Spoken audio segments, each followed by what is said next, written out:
the science of reading. Today we're going to be focusing on high frequency words, or as some of you may call them, sight words.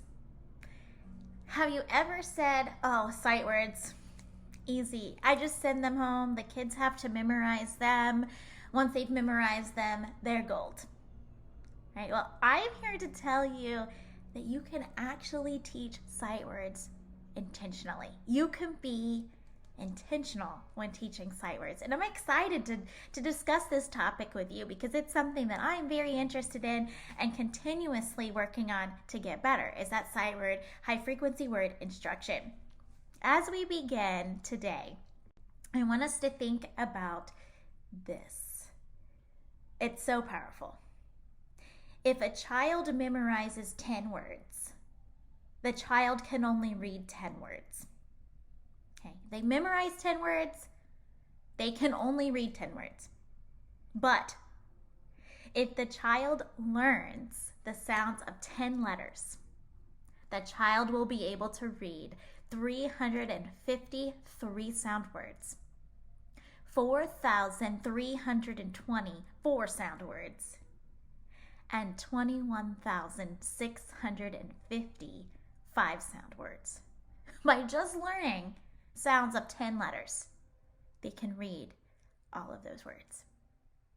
Okay. So the questions for reflection today, I am reflecting upon, you are hopefully reflecting upon, do we teach high frequency words as a special set of words that needs to be memorized? Is that how we look at high frequency words? Okay. And how do you teach high frequency words?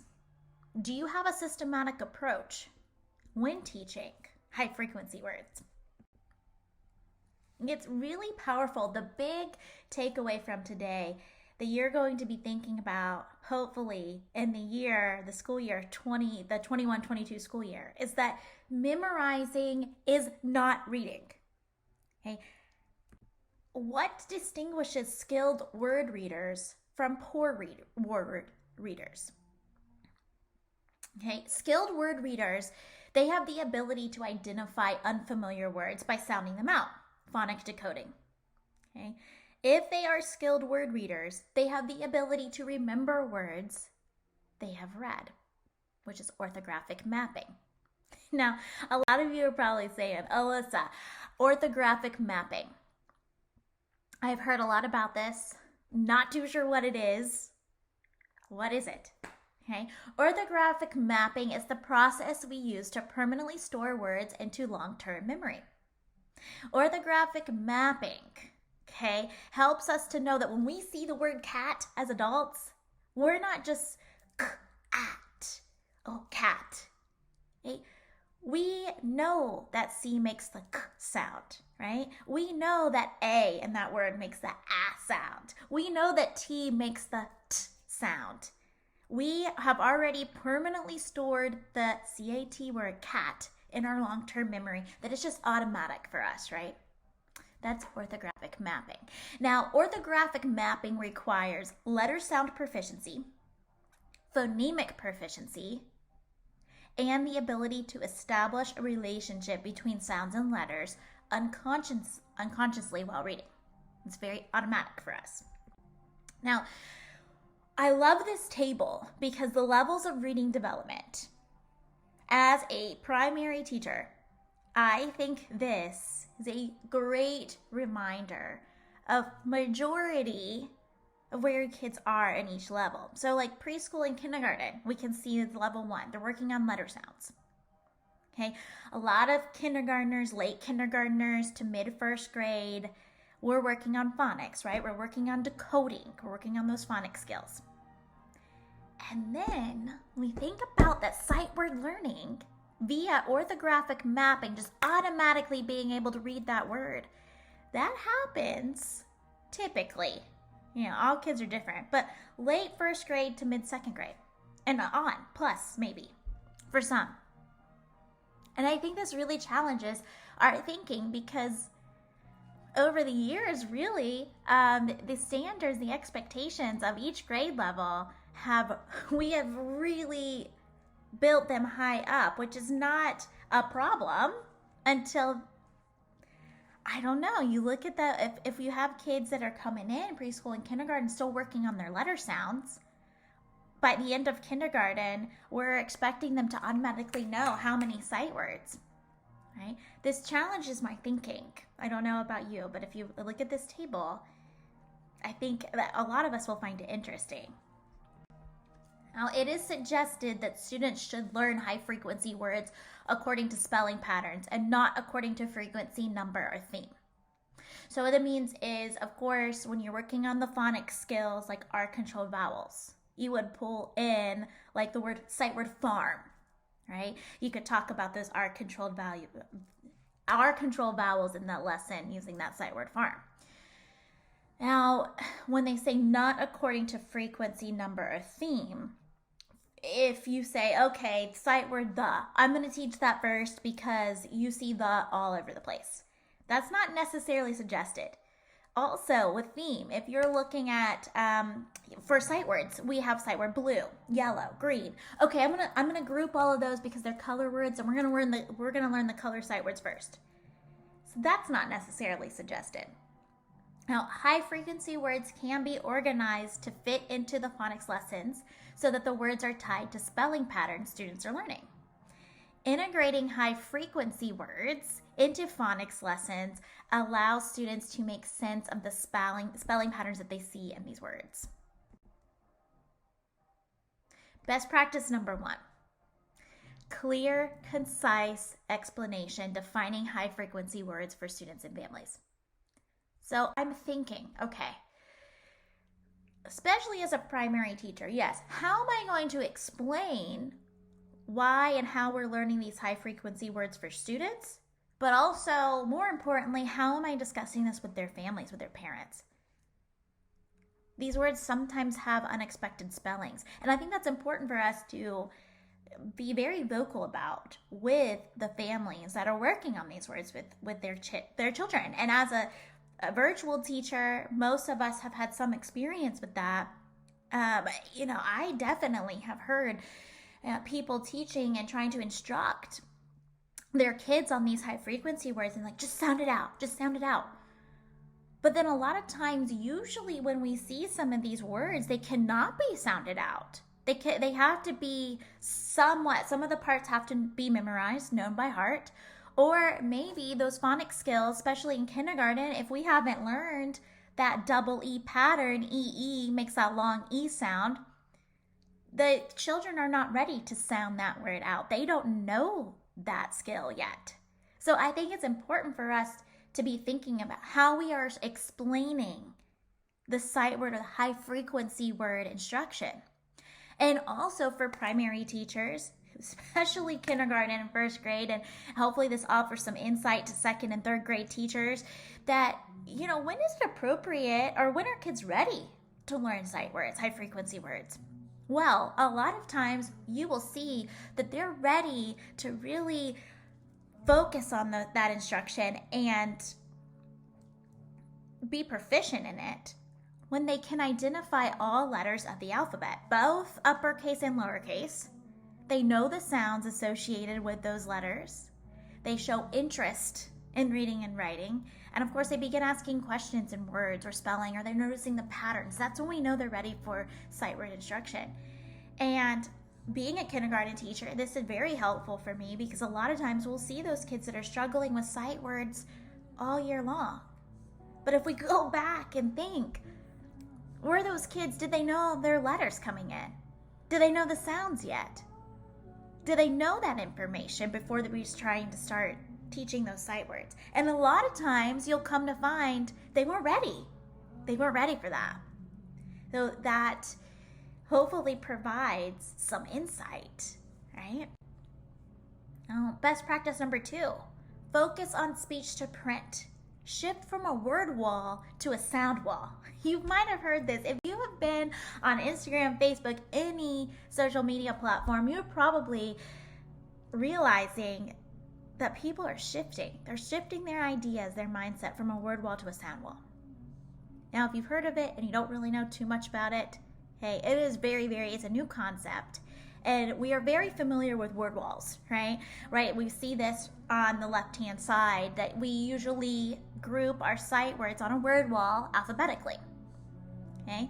And then a sound wall is just as it sounds. You are grouping those words within the certain sounds that you're focusing on. So in more detail, word walls versus sound walls. Word walls, we know that they're ABC order. We use them to help students like glance up and spell the sight words, or you might have them like write the room activities using that word wall, or when they're using Writer's Workshop, they can go glance up at that word wall to help them spell some words they may not know. But word walls can be confusing, and we really think about the purpose and how we are using them. Many of these words, like for example, under the letter A, they have multiple sounds for A, right? After and all, that A does not make the same sound. This is very confusing for learners. So really, is a word wall serving the purpose we want it to serve? That's where you have to ask that question. When you look at sound walls are organized by sound. They help students notice various ways to represent speech sounds, right? Long E is not just EE or magic E. There's multiple ways to make that long E sound.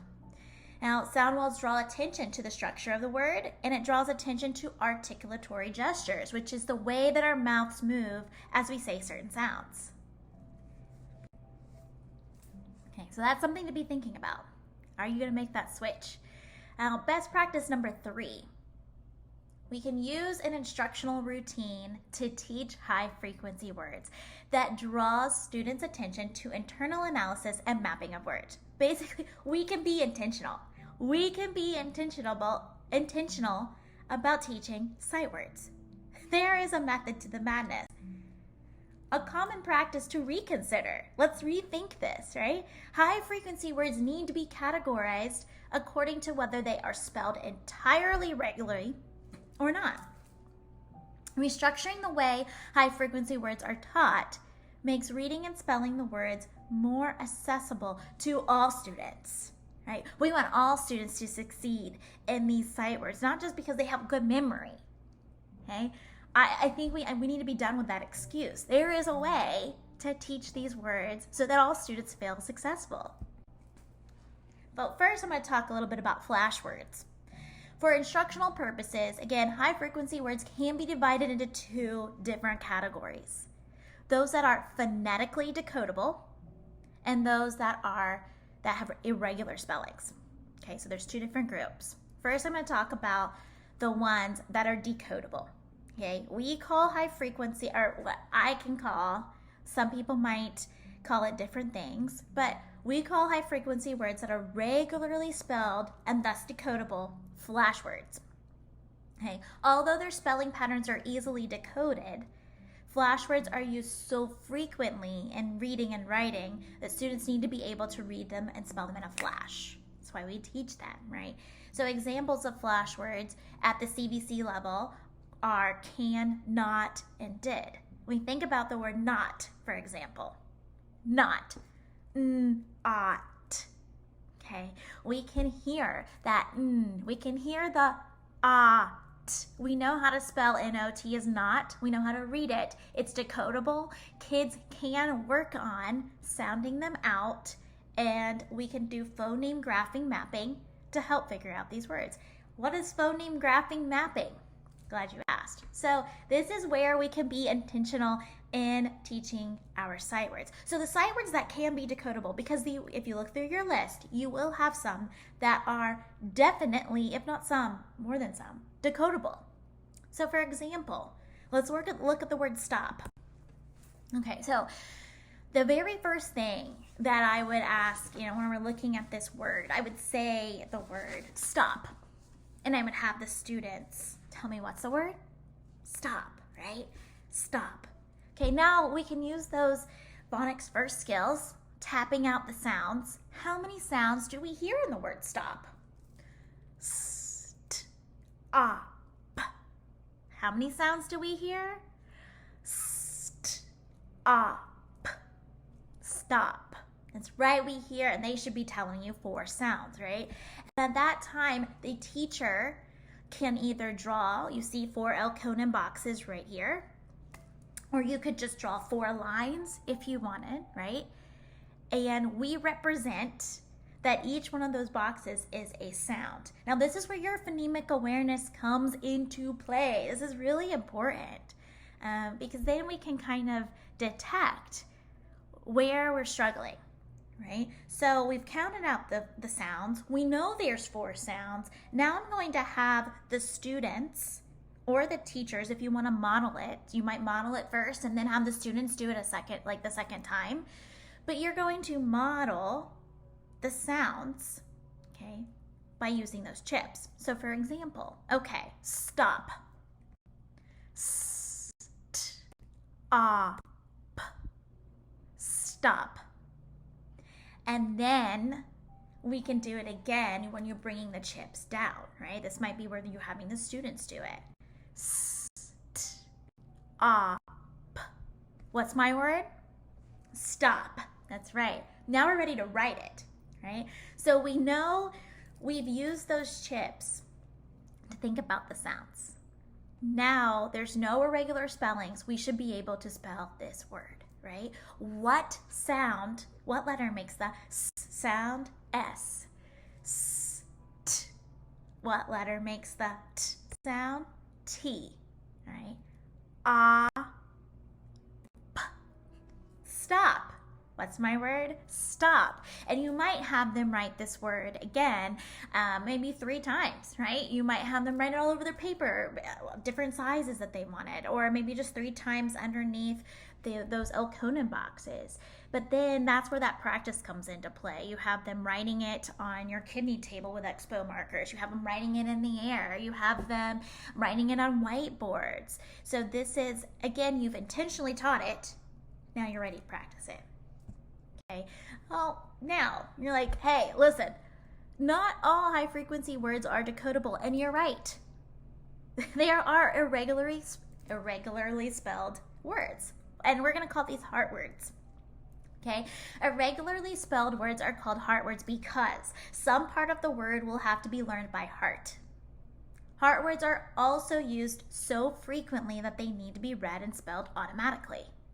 Examples of heart words are said, are, and where.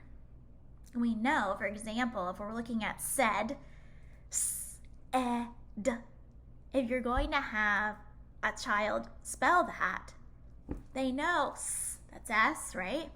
They know that last sound D, that's D, but we have that little problem in the middle. Sounds like E.